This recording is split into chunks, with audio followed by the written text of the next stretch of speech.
Welcome to PCMC. I'm Mike Bongiorno. I'm joined today by Mr. Vin Forte. Hey, How are you? I am good. What's going on? What is up, as the kids say? Is that what the kids say? Yeah, they're all going. They're like, "What up, dog?" Yeah. Well, I'll tell you what's up. This is an episode that I never thought would happen. Really? Yeah, I don't have the love and childhood nostalgia for Space Jam that I Well, think that's probably for the best. your generation does because you're younger than me. But you do like the people who are in space. Like you like Bill Murray. You like the Looney Tunes. Well, what we're gonna do today on PCMC is we're gonna talk about both Space Jams. We're gonna talk about the original Space Jam from 1996 and the new film Space Jam: A New Legacy from 2021. And here's how it went. I saw Space Jam in 1996 when I was 13 years old, and it was one of the first movies as a little kid, or as a 13-year-old, where I remember going, I don't think I'd like this. Like, I want to like it. I see all the elements that I could like, but it's just not coming together for me. Okay. I'm seeing Bill Murray there. I'm seeing Dr. Peter Venkman, but if anyone's even giving him direction, he's not taking it. He's clearly just doing whatever the fuck he wants to do. But now here's the question though. Now that you've watched it again back to back with the new one, does it stand out as being better? Oh, yes. Compared to Space Jam: A New Legacy, the original Space Jam is Casablanca. And it's really sad too because if you just saw the trailer for the new Space Jam, Yeah. there's promising stuff in it. Like I was actually a little bit excited for it because Me there's too. like a whole segment where they're like drawn in traditional animation. Yeah.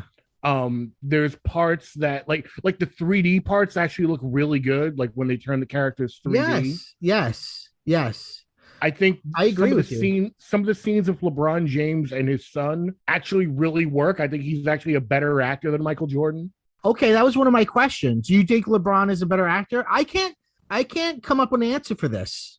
I've been thinking about this for 2 days. They might be evenly matched, or there are certain moments. See, no, neither of them are good actors, but there are No. moments where Michael Jordan has it, whatever it is. He has star appeal. He may not be a good actor, but god damn it, he's Michael Jordan. Right. And maybe that goes further for me than LeBron James. Because once LeBron James is like in the cartoon world and he's just doing voice stuff, it's like it's over. Whereas when Michael Jordan is hanging out with Bugs Bunny, I feel like these two have chemistry.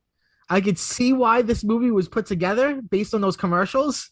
Well, we'll get back to the commercials, but yeah, it's something I want to get into. But as far as them acting, I think when it comes to Michael Jordan, they knew he wasn't trying to act and worked around it. Okay. And I Yeah. think that's why. Whereas LeBron, I think you've seen him show up in other things. Like people loved him in Trainwreck, for example. Mm, And they say he's one of these guys that, like, if he really wanted to, he could have a whole second act if he played his cards just right as like a character actor. like almost like The Rock. Like you could do funny Almost. stuff, you could do fun stuff. No one's Yeah. expecting you to do King Lear, but you could have some fun. Right, exactly. And that remains to be seen because obviously he's still playing He's basketball still and young. could be, yeah, he's still, like, he was in contention for the MVP award like last year at age 36. So he could play into his, like, he might be one of the first big all-stars to play at that level into his 40s. Like that's the next benchmark that we're waiting for with LeBron. See, you're a basketball fan and I am not. So a question that I had that I wanted you to answer for me is this casting are they analogous? Like is casting LeBron James is LeBron James like the current day Michael Jordan? Like is does that make sense? Is there any other current basketball player that you think actually might have been a better pick for the movie? No, there's that I could say definitively. There's no one who would have been a better pick than LeBron. Like there's just you take into account the fact that this has been rumored for years. The fact Right. that nobody has been on the same level as LeBron for as long as LeBron has. Like this is a guy who the knock on him Mm-hmm. is that he's been to what is it now? Like 10 finals and only won 4. And it's like, but he made it to 10 NBA finals. Like in the past, I would say 12 years, whatever team, like you could pull up the stat sheet at the beginning of the year, pull up the roster, and whatever team had LeBron on it, you could circle that team and go, yeah, that team's going to the NBA finals this year. Like that's a huge feat in and of itself. Not to mention the fact that he does have 4 finals MVPs. Right. He's got, multiple league MVPs. Is he going to catch up to Jordan? Probably not. But people need to also stop with this debate of what people do now in basketball is they do ring chasing, where they go, well, Kobe has 5 rings and, so-and-so had, Dwayne Wade only has 3 rings. So, therefore they're not better than Kobe. It's like, but it never used to be like that. It used to just be like nobody ever looked at Larry Bird and was like, well, Larry Bird sucks because Larry Bird only has, 3 rings to Michael's 6. Right. So you would never say that Michael Jordan is twice the basketball player that Larry Bird is just because he has twice the ring. Right. So now it's okay. I get what you're saying. But also doesn't outside of the world of basketball, LeBron James isn't he like very well? He just became a billionaire as of this week. Oh, as of this week? But doesn't he do a lot of things for charity or in education and stuff? Yes, and this is again where people try and knock him because they go, well, he gets a little too political, or he did a lot to shine light on the Black Lives Matter movement last year. Okay, he would do press conferences and wear like a hat that said like Breonna Taylor on it. Oh, okay. And people would be like, he was the guy that was singled out by conservative media when they did the whole like, hey, LeBron, you need to shut up and dribble.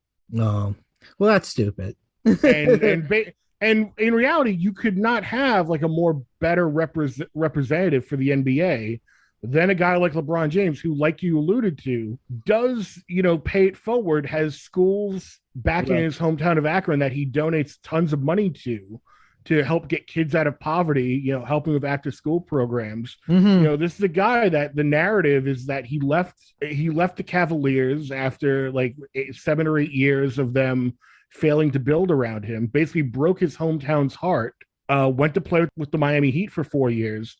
Then when free agency came up, decided to go back to Cleveland because he was like, you know what, I'm going to answer the call. I'm going to get my hometown a ring. And then got them their first championship in 50-something years. Vin, we better start talking about cartoons or the PCMC listeners are going to tune out. They're like, what is this shit? Yeah. Okay. So the main difference to me, to cut right to the heart of the matter, please, between the original Space Jam and this one is, yes, both are giant product placements. There's no getting around that. Right. But I think when you're really comparing the two apples to apples, the original Space Jam does it with more of a broader focus. Like there's a very simple story. If you're not paying attention to the product placement, it doesn't beat you over the head. If you're a kid, you can still enjoy it. Whereas this one, you are literally going from planet to planet, and each planet is a different Warner Brothers property. Like there's a whole segment in the middle of the movie, right, where basically they have to find the rest of the Toon Squad. But unlike the first movie, where it's this sort of vetting out of, hey, we need to find actual NBA players, right? Instead, it's, hey, we've got to go to the DC planet and so find bad. There are cool moments in it, but the more the movie drags on, the more it just feels like you're watching a YouTube compilation of like some cool commercials. Like when they go to the DC universe and you see like the Bruce Timm animated like Superman world, it's like, wow, this is really cool. What are they gonna do? And it's just like this really quick like it's just window dressing. It's there to catch your eye. Exactly. I'm somebody who's, well, first of all, to talk about what you were just talking about, that shot where you see the different planets, that shot is straight up right out of Ready Player One. Like that exact shot of setting up the film and going through the different planets to see the different IPs. Literally, that image is right out of Ready Player One. And I think this film takes a lot from Ready Player One, but and people knock Ready Player One, and I've done 2 full episodes on the Ready Player One series. But the thing about this film, when I say this film, I mean the new film, A New Legacy. I've never seen fan service that felt more empty. I'm not against fan service. I like fan service. This show, I mean, look at the logo for PCMC. Our logo has She-Ra in it and Slimer, and but the difference is that I know what those things are. Well, no, it's like when I say like, okay, you're bouncing around different planets for the plot of the movie, you could literally hit a random button and like they could have gone to those planets in whatever order they wanted. Like it didn't make a difference. But that's my thing is there's IP, but then it's like flat IP. One of the big differences, if you want to look at both of them in terms of which is funnier, which to me the 1996 movie is way funnier. Nobody knows that whoever made the new film, nobody cares about Looney Tunes, knows anything about Looney Tunes. None of the characters are doing anything characteristic of Looney Tunes. The way I thought about it was, if you were to compare the 2 films, they both have a pretty silly, stupid idea, okay? But the 1996 film executes that stupid idea competently. And the 2021 film barely even tries to execute the stupid idea. They're both stupid. Yeah. They're both, and as you said, they're both products. But at least the 1996 one, the products are the NBA, Michael Jordan, and whatever comes with that, Nike, whatever, and Looney Tunes, and all that means. Whereas in the new one, which going in, like even as a kid, like, hey, this film's gonna be heavy on NBA and it's gonna be heavy on Looney Tunes. Right. You're not blindsided by like weirdly out of date like there's Austin Powers cameos in this movie. Right. It's not heavy. The new film is not heavy on Looney Tunes or heavy on NBA. So rewatching the original one, something that I found actually very entertaining, and I was like, this actually really works, is all of the B plot of the NBA players who lost their powers, who lost their ability, and like them going to therapy and them like trying to get, Charles Barkley tries to play with like a bunch of school kids. Yeah, and they're like, get out of here, Charles Barkley, you suck. It's actually like funny, and it's like the new film doesn't do any of what it's supposed to be doing, meaning like you have a premise, like do your premise. In the beginning of the new film, when he goes into the LeBron James is sucked into the Warner Brothers serververse, which makes no sense, but whatever. We'll just hand wave that away. It's like the internet, but of just IP of Warner Brothers stuff. It's Warner Brothers IP lives in a sort of virtual world. It's Wreck-It Ralph. Yeah, exactly. Yeah, that's another good analogy. And they have to do this basketball match, and he's like, oh well, okay, Warner Bros. I'll get King Kong, I'll get Superman, and it's kind of like, yeah, that makes sense. Like in this film, there's no reason for it to be Looney Tunes, but in the original one, the Looney Tunes are the ones that get the challenge, and then they go, well, okay, well it's basketball, we should get Michael Jordan. I know that's right. A little There's thing. A logic to it, right? And also, like the new movie, what I was excited about was I thought, okay, this makes more sense because it's like this world of digital information. Whereas in the original one, the Looney Tune world was like deep in the center of the earth, like a different dimension. It kind of didn't make total sense. But watching them both back to back, the original one does make more sense because at least it just commits to its insanity. Yeah, and again, I think the casting is better. You got Danny DeVito. Yes. You've got the Monstar. Like it's a Looney Tunes plot. Right. That because then we know what requires the Looney Tunes is. Right. Like it's a Looney Tunes plot that weaves Michael Jordan into it. Like it doesn't start out as it doesn't start out as a Michael Jordan movie that then somehow shoehorns into Looney Tunes. Right. It's Looney Tunes first. Then it's like, okay, why do the Looney Tunes need Michael Jordan? Because they have to play a basketball game. Okay, great. Good. That's the perfect excuse for them to want to get Michael Jordan involved. Right. Yeah. But like you said, LeBron James goes into a server where he's got carte blanche to all the Warner Brothers characters, and it's like you said, like, oh, I could get King Kong, I could get the Iron Giant, I could get whoever, and it's like, well, no, I got to get the Looney Tunes. Right. It even in this weird little movie that it is, there should be some internal logic. That's the thing. I feel like the new movie, there's something cynical about the new movie in that it feels like nobody gave a shit. Whereas the original one, it feels like people gave a shit. You can feel Ivan Reitman there caring. You can see direction happening. You could see that, in the original one, they're doing Looney Tunes bits. They do callbacks to actual Looney Tunes bits and stuff. Like even like deep cuts. In the original one, when they're playing the game, the whole audience is deep cut background Looney Tunes characters. Yeah. In the new one, it's outside and it's all like really bad Party City costumes of Warner Brothers characters, and like Mr. Freeze, and look, it's Danny DeVito's the Penguin, but don't look too hard because it's clearly not that.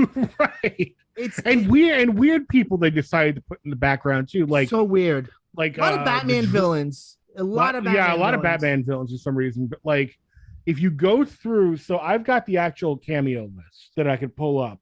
Right. Do you want to know the extent? There's the big one that I want to give its own section because it deserves its own section. Okay. But tell me your cameo list. Okay, give me 1 second. Well, one that was in the literally when I was watching the new movie, I know they're not real, but I kind of feel embarrassed for the Flintstones that they're involved in this. Right. And they did Viva La Rock Vegas. They did. Yeah. Okay, Warner Brothers cameos and references. Okay, so you've got the places that they go, like Harry Potter, Game of Thrones. There's a Mad Max World cameo. Yeah. Sure. Okay. But within the crowd scenes, okay, I'm going to run right through these. Wait, before you get to the crowd scene, how do you feel about that smoking hot Matrix reference with Granny in the Matrix? Yeah. You know what? It wouldn't have been as weird if they would actually put out a trailer for this new Matrix movie that we keep hearing about. Yeah, I know. This movie that's apparently coming out in like December. Yeah, I know. Yeah. So tell me, who's in the crowd scene at the end? Okay. Pennywise from It. Yeah. The Droogs from A Clockwork Orange. Sure. The Nun from The Devils. I don't even know what that is. Okay. Stripe and other gremlins from Gremlins. Yeah, that was cool for that 1 second that you saw it. Beetlejuice. Yeah. RoboCop. But the thing to know if you haven't seen this film is they don't digitally lift the images from the movies, nor do they get good people to do them. They go to Spirit Halloween with a bunch of extras and go, okay, you want to be Pennywise? All right, there you go, you're Pennywise. Oh, okay, cool. Should I stand way in the back? No, I want you right next to Don Cheadle. You sure you want me right next to him? Yeah, like there's one that's been going around online. Again, I brought up Mr. Freeze, where it's supposed to be the Arnold Schwarzenegger Mr. Freeze. Yeah. But it's just like some skinny guy who's like 100 pounds soaking wet. I know. It's like, this is not Mr. Freeze. And they're so close to Don Cheadle. But okay, so you got Beetlejuice, RoboCop, Yogi Bear and Boo Boo, mm-hmm. Dick Dastardly, Muttley and Penelope Pitstop, The Flintstones and Great Gazoo, Top Cat, Scooby-Doo, Shaggy Rogers, Fred Jones, the whole gang. The Jetsons, Jabberjaw, Magilla Gorilla, Captain Caveman, Gloop and Gleep from the Herculoids. That's a deep cut. Okay. Frankenstein Jr. and Buzz Conroy, Space Ghost, My Tor, Yakko, Wacko, and Dot. Wait, where were Yakko, Wacko, and Dot? Because I was looking for them and I could not find them. They were bouncing around. Okay. You would have seen them like up in the air. This is a weird one that I hope someone screen caps because I almost don't believe it's in here. Tony Soprano. Where? Fucking where? No way. See, it's funny. There's so many things, but I feel like whenever they list it off, it's always like Harry Potter and Game of Thrones and Batman. I feel like they say Harry Potter, Game of Thrones, and Batman 10 times. Those are the ones they go back to. Right. And none of the Schneiderverse stuff. Although what's a little Snyderverse? Well, when you see Lola Buddy, she's kind of in the Wonder Woman movie, but it's animated, so it's not the Wonder Woman movie. Whereas, like when they find, Granny in the Matrix, it's actually the Matrix. Yeah, and they put Granny in it. So you got Tony Soprano, Gandalf, Frodo, and Gollum. I think I saw them. King Kong, the Iron Giant, Right. Lion-O and Cheetara from Thundercats. I don't remember seeing them. Mama Fratelli from the Goonies. Mama for Mama's Family. Baby Jane Hudson from Whatever Happened to Baby Jane. Get the fuck out of here. Where? Where? Now, this one's interesting because I want to know which version. Jim West from Wild Wild West. Batman, Robin, Joker, Penguin, Catwoman. Various versions of them. Batman 6. Yeah, from the 60s Batman TV. Joker from 89 Batman. Penguin and Catwoman from Batman Returns. Mr. Freeze from Batman and Robin. General Zod, Ursa, and Nan from the 78 Superman. Migo, Michi, and Guanji from Smallfoot. And everyone's favorite, The Mask. The Mask you could see a lot. Yes, but some of these that you're saying I did not see at all. It's almost like blink and you miss everything. Well, it's appealing to the Ready Player One people who, you know, cream their jeans over every little cameo, who are gonna buy this on Blu-ray, and go home and freeze frame. I feel like that film does it better. I feel like that film does it better. In this film, it's just like more is less, and they just keep piling on more, and it's just less.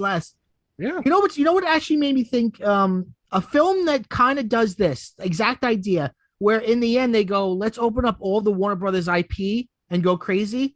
Lego Batman does that, but way better than they do it here, right? Yeah, you're not the first person to bring that up. I've heard several people say Lego Batman does this kind of idea better because every time you meet a new character in Lego Batman, or, you know, almost every time, like, they're a part of the plot. They're helping you sort of shepherd the plot along. Right. And you see a lot of the same people in Lego Batman. You see the Gremlins, you see Wizard of Oz characters. That's another thing.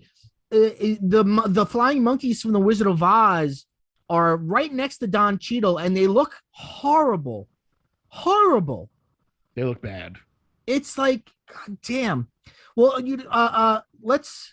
there's so many places to go with this. What do you think of Don Cheadle versus Danny DeVito as the villain in the first movie? I'm gonna have to go with Danny DeVito. I think he fits that world better.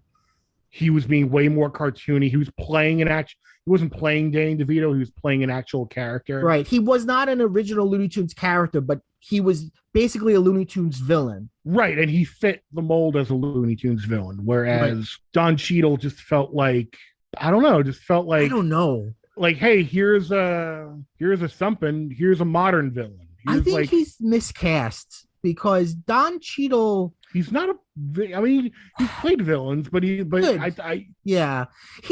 but I feel like this villain needed more energy, and I feel like Don Cheadle's trying to give him energy, but it's not coming off. Don Cheadle's not a cartoon. He can't play cartoonish. Right. He feels wrong for this. Think about he's very low energy, Don Cheadle. Like, you wouldn't want him for this kind of a role where it calls for a more like maniacal villain. Right. He doesn't get the scary well, and he doesn't get the when he's trying to be funny well either. So it kind of none of it works really. And in the original film, the team of the Monstars is more like the villains. Like, they're in it more than Danny DeVito's character is in it. Whereas in this one, they kind of do the same thing where they take actual basketball players and they turn them into monsters. But Don Cheadle's more the heavy. Also, there's a weird, like, Don Cheadle is hooking the son. And by hooking, I mean he's doing like what Captain Hook does to Peter Pan's son in the movie Hook, like Run Home Jack. Yeah. Like, he's like, if your dad really loved you, he'd be here. He'd be like, it's like, what is this? What are we doing? Yeah, he's trying to, like, dare I say, seduce LeBron James. It's very weird. Yeah. It's seduced to the dark side. Getting back and I think the NBA cameos, for what they're worth, are completely wasted in this movie. Again, in the original movie, they're funny. It felt like they're funny, and the character and they have their essences sort of taken out of them to create these sort of monster versions of themselves, right? Which made sense. It was interesting. This one, it's just like, hey, here's Kyrie Irving, and we're gonna turn him into like a big monster boss that you got to fight. Right. Yeah, because the kid because the sun scanned them. I don't know. So one of my big things, like I said before, is I think that they don't get the characters right. Not at all. Daffy Duck originally was wacky, but then that was too close to Bugs Bunny, so then they made him like he's a sort of sardonic, sarcastic asshole. And you see that in Space Jam, the original Space Jam.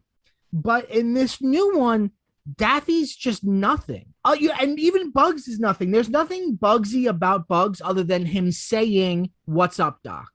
Right, and a lot of the characters who aren't Bugs or Daffy get very cringy lines. And they can like all they get lines. catchphrase. Right, none of them are characters, and I know it's easy to go, "Wow, they're how much are they characters in their 1996 film?" But at least I would say in the 96 film whenever they're used, they're distinct. It's like, okay, we gotta have this character in the scene because they've got this ability, right? Or like they've got to say this line. In this movie, and you see it in the trailer, you don't even have to go into the full movie. Like they're doing Fortnite dancing and saying haters gonna hate, like right, like any line can be given to any one of them. They don't do anything that is reflective of anything they did in the original cartoons. They are, it really feels like it was written, it feels like when you watch the original film, like Ivan Reitman and those guys, like they probably really loved the Looney Tunes. There's an actual love there. Whereas in this new film, it feels like the creators don't care about the Looney Tunes or really know anything about the Looney Tunes. There's nothing there. And I wouldn't be shocked by that because there's that famous story of Joe Dante, who did Gremlins and was a big Looney Tunes fan. He did Looney Tunes Back in Action. I was just going to say he did Looney Tunes Back in Action, yeah, which was a flop because of a lot of studio shenanigans. But he has a famous story, or I think it's like a note that he keeps on his desk. Yes. And it's from one of the studio executives who said, "I don't get why the rabbit says, 'What's up, Doc?'" Right. Who's Doc? Like, can we lose this? Yeah, like, can we lose this? Like, why does he say, "What's up, Doc?" Right. Whoever's involved in now, just they don't. And I don't mean to sound like an old man on his lawn shaking his fist at young people. It's just that, like, I guess going back to what I said before, the 1996 movie does this really stupid, ridiculous idea and just really does it. Whereas this film doesn't really do it. It doesn't, if you go, okay, what is Space Jam? Well, the Looney Tunes and a sort of basketball star play together against cartoons. Okay, that's okay. But that's not really what the second one is. No, and the funny thing is, because a lot of people are going to look at this and go, well, I guess they're just trying to, bring the Looney Tunes back to some sort of relevancy, or, maybe they just don't know how to make Looney Tunes anymore. But that's not true, because on HBO Max right now, there's new Looney Tunes shorts that have come out over the past year or so. Well, and even before that, there was a Looney Tunes show that was kind of like modern from 5 years ago or so. Yeah. And that did a pretty good job. Right. Of modernizing them. So it can be done. It's not a case where we haven't been able to crack the code on updating the Looney Tunes. It's like, no, you could do it. Right. Well, you know what it is? I think part of the reason is that the original film was banking on your love of Michael Jordan and your love of the Looney Tunes, whereas this new film is banking on your nostalgia of the first film, right? The new film is like the main thing that it's drawing you back to is the original Space Jam. Hey, remember Space Jam? Here it is again. Whereas the original film was like, hey, do you remember the Looney Tunes? Well, here's the Looney Tunes doing stuff in a movie. Yeah, and it's funny because the way the original movie got off the ground is arguably way more of product placement commercialism than the new movie. Tell us that history. You may remember, if you're old enough, in the early to mid 90s, there was this trend of putting Looney Tunes on varsity jackets and polo shirts. Like, you'd see people with a polo shirt with Tweety Bird on it instead of the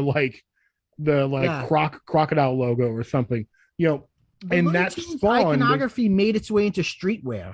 Really. Yeah, I was just gonna say it made its way into streetwear. So eventually that made it into basketball, and then they just said, let's make a movie. Like let's capitalize on this and just take it to the next logical step. And Michael Jordan at that time was just about to come back, or had just come back from his first retirement playing baseball. So they sort of had this built-in storyline. And that's another thing, just as a complete sidebar, to point out that when people try and compare, like, oh, LeBron doesn't deserve this because he hasn't hit the heights that Michael hit. Well, when the original Space Jam came out, Michael only had 3 championships.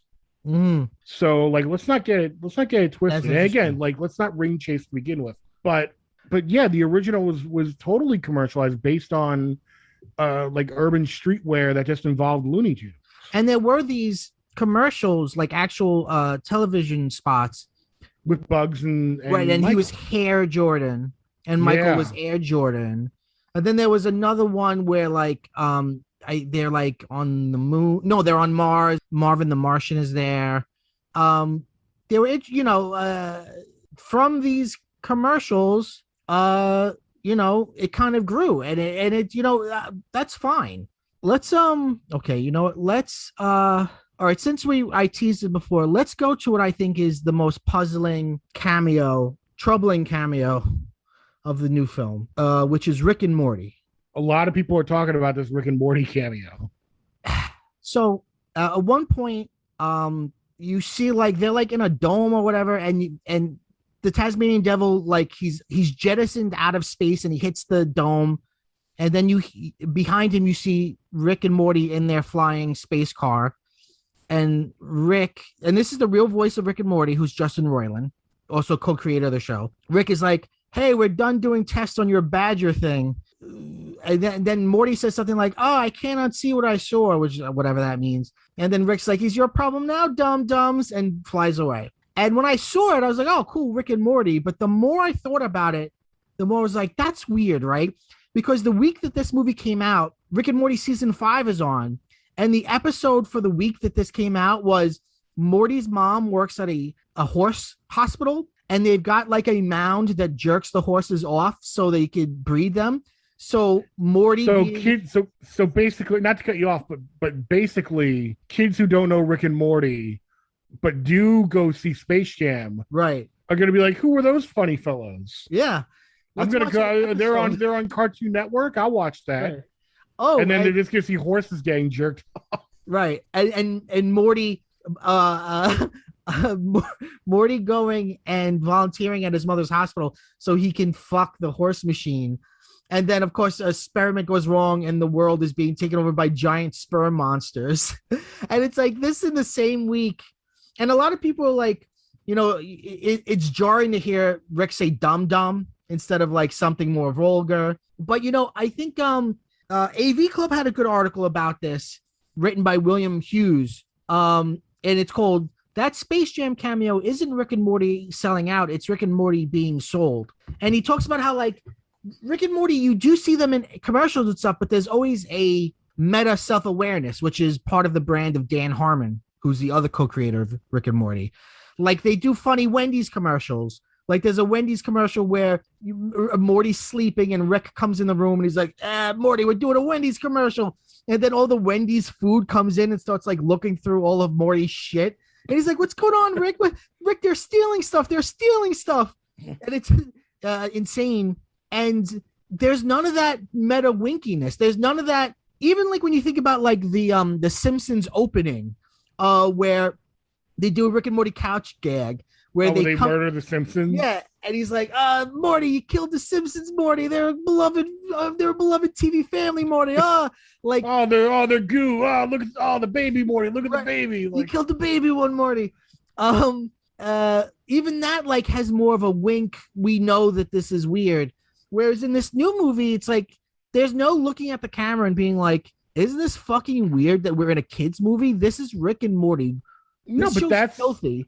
But that's the difference. Again, that's the main difference between this movie and the original, which is the original was not afraid at every turn to sort of wink at itself. Right. And go like, "Come on, Michael, you got to get back in the game. You got to eat your Wheaties, put your Nikes on, like do this." Right. Whereas this one is just like, "Hey, you like Rick and Morty? Well, they're here."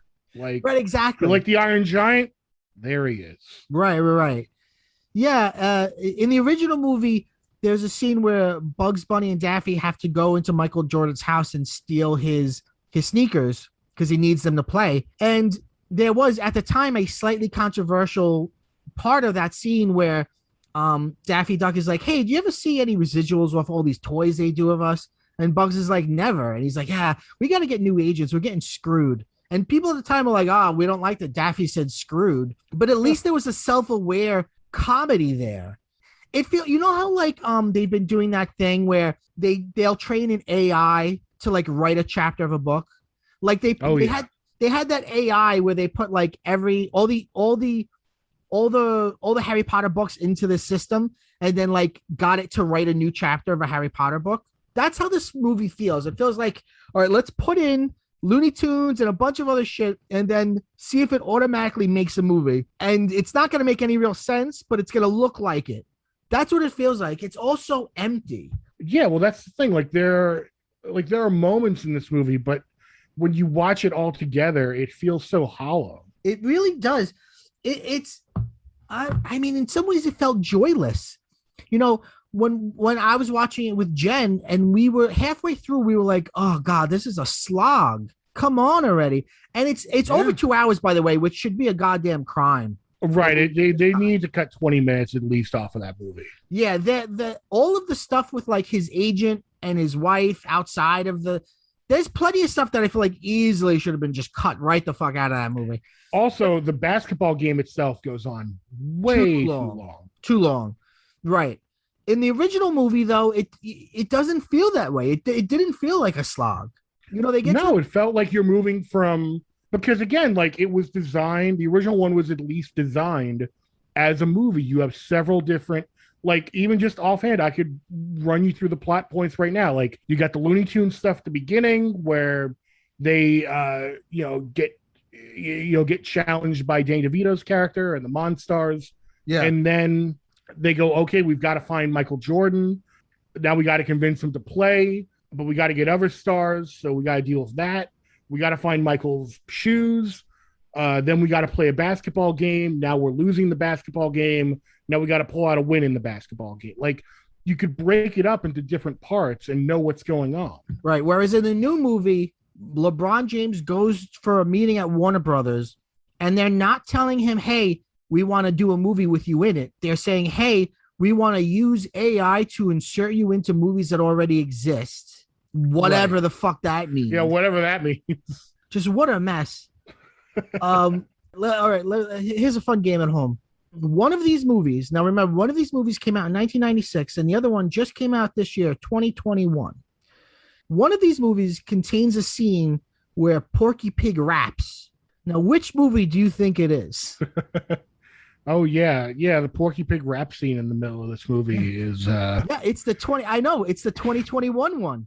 It can only be described as unfortunate. Yeah, it kind of comes out of nowhere and it's kind of a rap battle but against nobody. And it's like, again, this would have fit more in the 90s movie. It just felt like give me flashbacks to the rapping dog in that Titanic movie. I don't know. What are you talking about? What movie is that?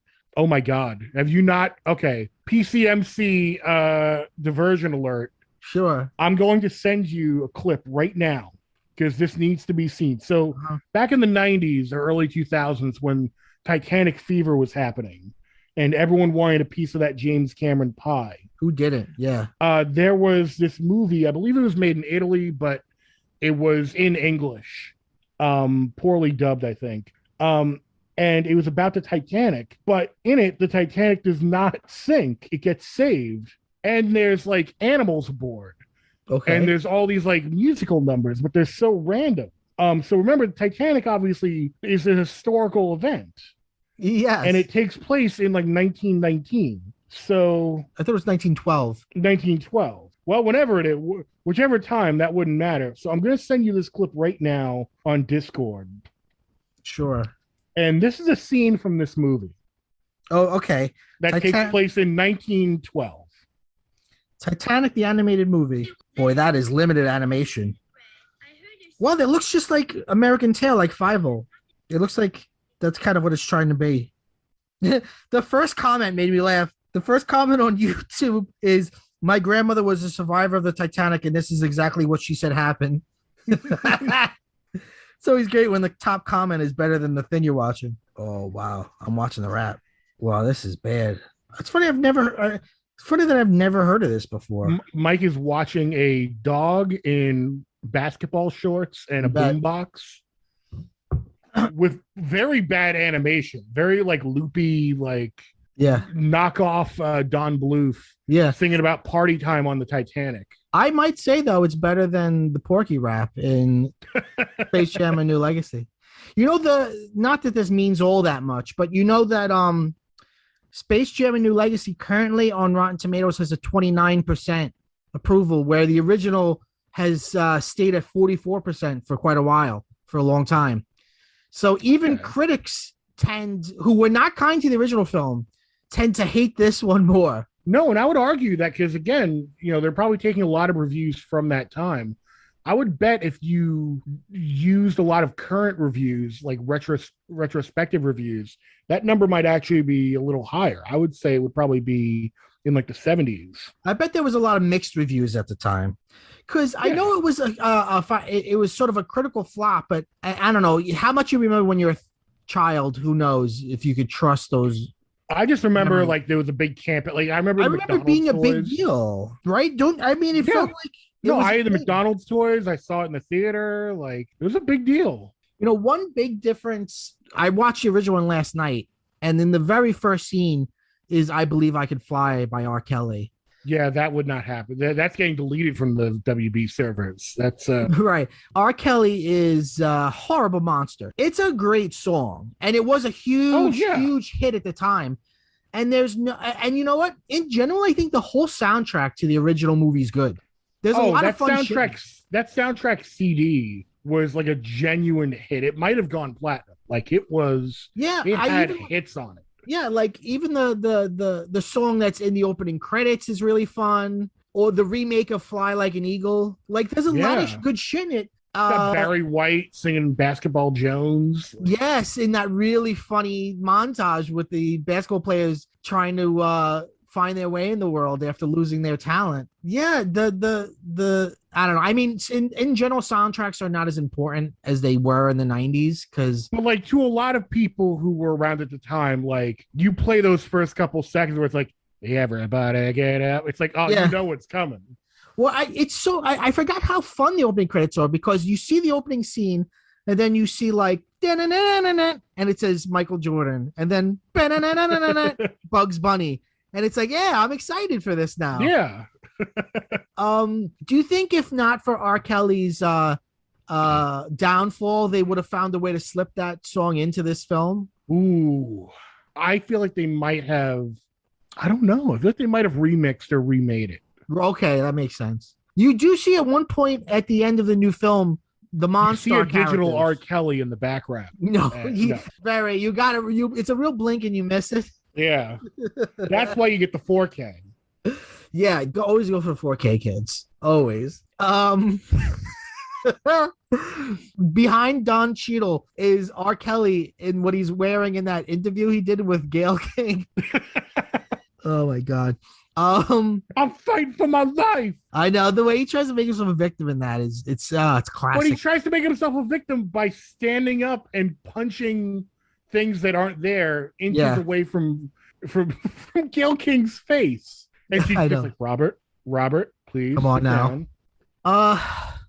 You know what worked in this movie? Something I genuinely enjoyed: the scene where they're like, "Hey, everybody, it's Michael Jordan," and it's Michael B. Jordan. He's Michael B. Jordan.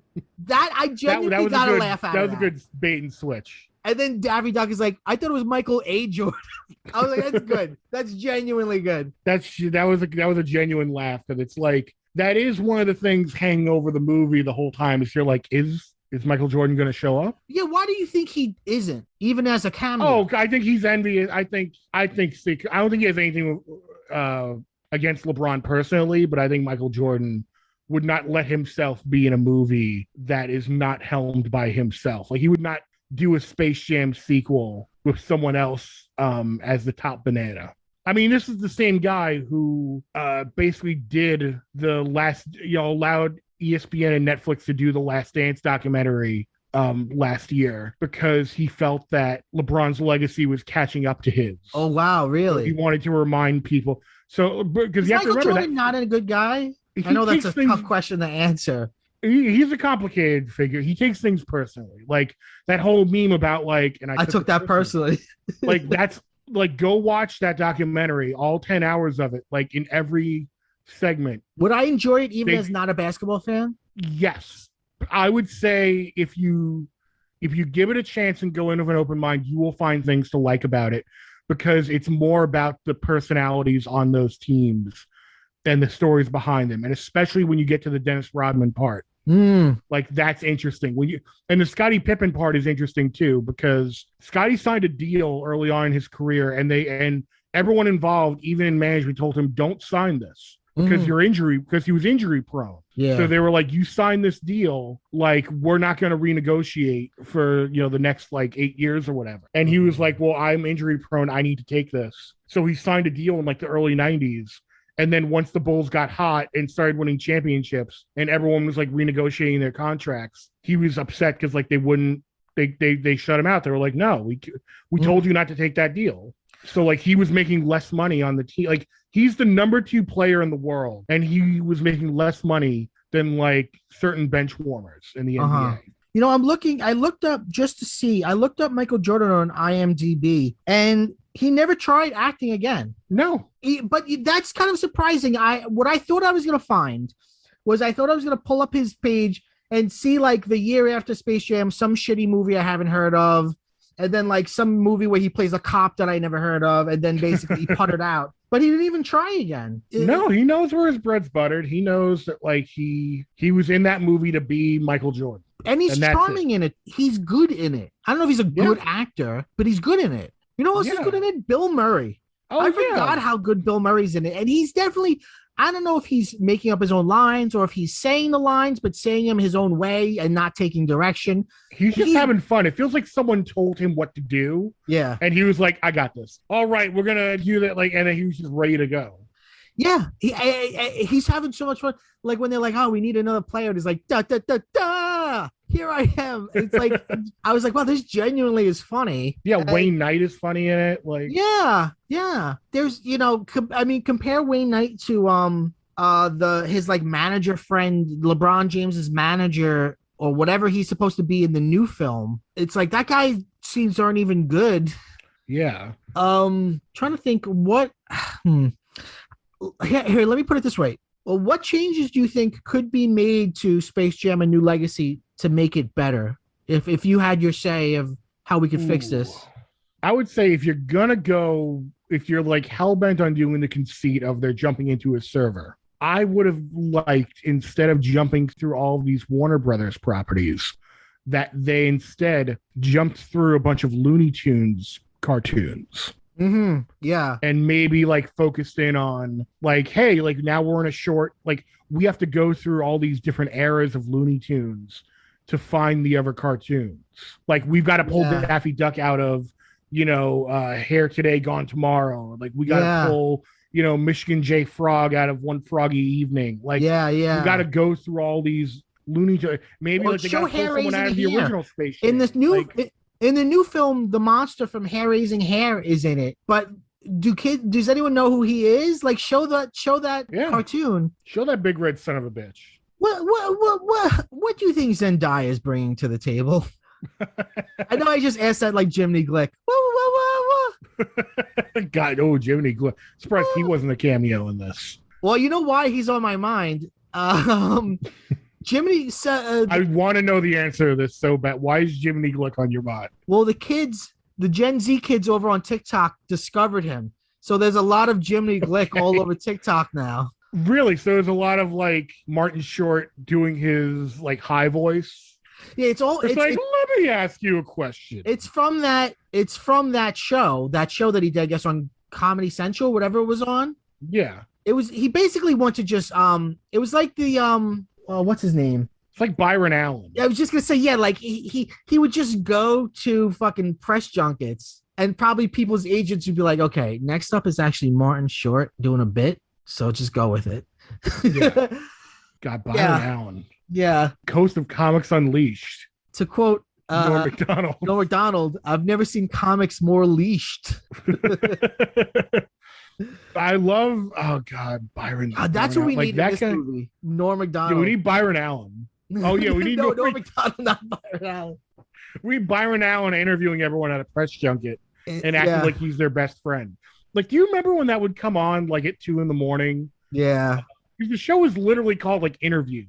Yeah. But if you didn't know any better, you would see the opening credits and they'd be like, tonight on Interviews, Harrison Ford, James Gandolfini, Tom Cruise. It's like, whoa, what's going on? How'd this guy get all these guests? Right. And then you watch it for 2 seconds and you're like, oh, he just shows up to all the press junkets. Right. He gives them a warm welcome where he tries to act like we know each other.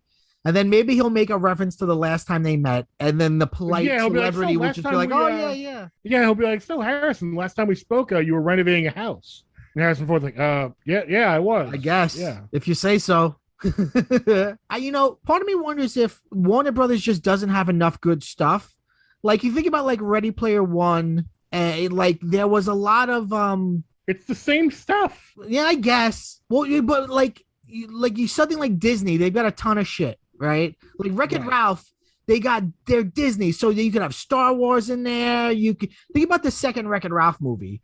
You've got stormtroopers. You've got every princess from the Disney movies. There's just not enough. I think there's not enough like bankable IP over there at Warner Brothers. It's just like Batman and Game of Thrones.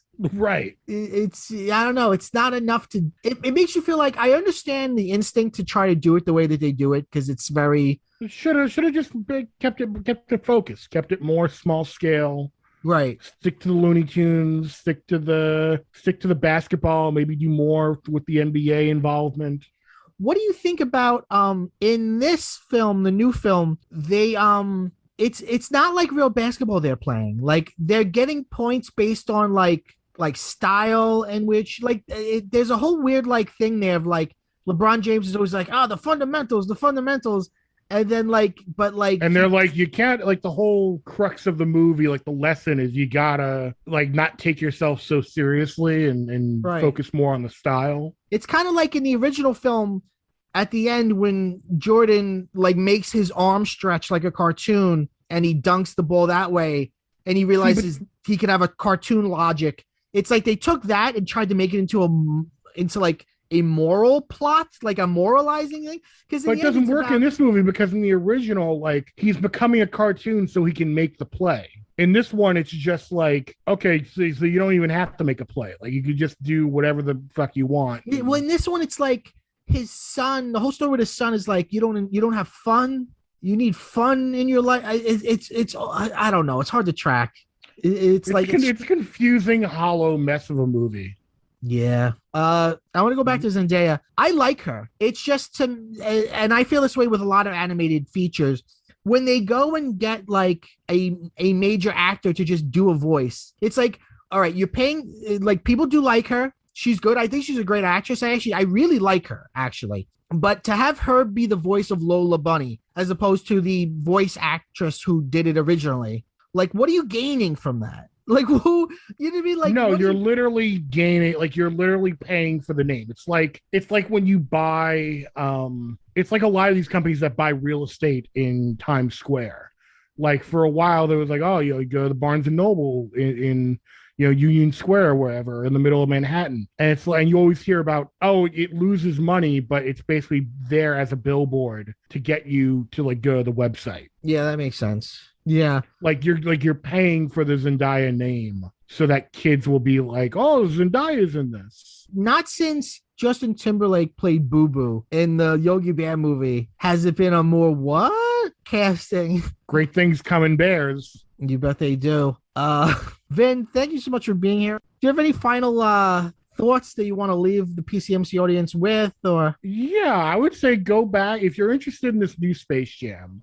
Don't pay $14.99 like I did for HBO Max. Just go back and watch the original. Yeah, go buy it on Amazon or something. Like, go watch, because I think if you haven't watched it in a while and you think back and you're like, was that actually a good movie? Was it just really stupid? The answer might just be both. The answer might be that that you might enjoy yourself. Yeah, typically I like films when I'm a dumb kid, and then I grow up and I have a much more discerning, critical taste, and I go, it wasn't that good. But this was the rare occasion where when I saw the original Space Jam, I was disappointed by it. But watching it now as a 37-year-old man, I was like, oh, this is fun. It reminded me of when I went back a couple years ago and watched Good Burger. Okay. And I was like, yeah, this actually holds up. This is really like silly and funny in a good way. Yeah. And there's like a couple, and there was even like a couple really good, like mature jokes in it. And I know you're always saying that you think Dan Schneider has a bad rap and people should leave him alone. You were just saying off air that you think Dan Schneider. Look, just because Dan Schneider got off on the wrong foot doesn't mean that. Oh, come on now. On that note, Google it. You know what? Don't Google it. I don't know if you should Google Don't Google that. If you're a kid, don't Google it. Don't, please. Actually, if you're an adult, nobody Google it. Yeah. Or go to an Apple store, Google it there, and leave it in that computer. Vin Forte, thank you so much for being here. Oh, it was my pleasure. PCMC is a podcast about all pop culture ephemera, from movies to TV shows to toys to video games to comic books to every nerdy thing in between. We come out every single Wednesday. If you're new to the show and you want to know what we're about, just go up on the feed and check out the starter pack episode. It is a perfect jumping on point for PCMC. Yeah. Now I have a rare PCMC follow-up question. Oh, okay. Did you ever, I was listening to the Zelda episode with Bill Gagliardi. Did you in fact go back and play more Zelda? I did not. I'm sorry to say. Sorry, Bill. I've betrayed everyone. Most of all, you, the listener. You're a fraud. We end every episode by saying go bye-bye.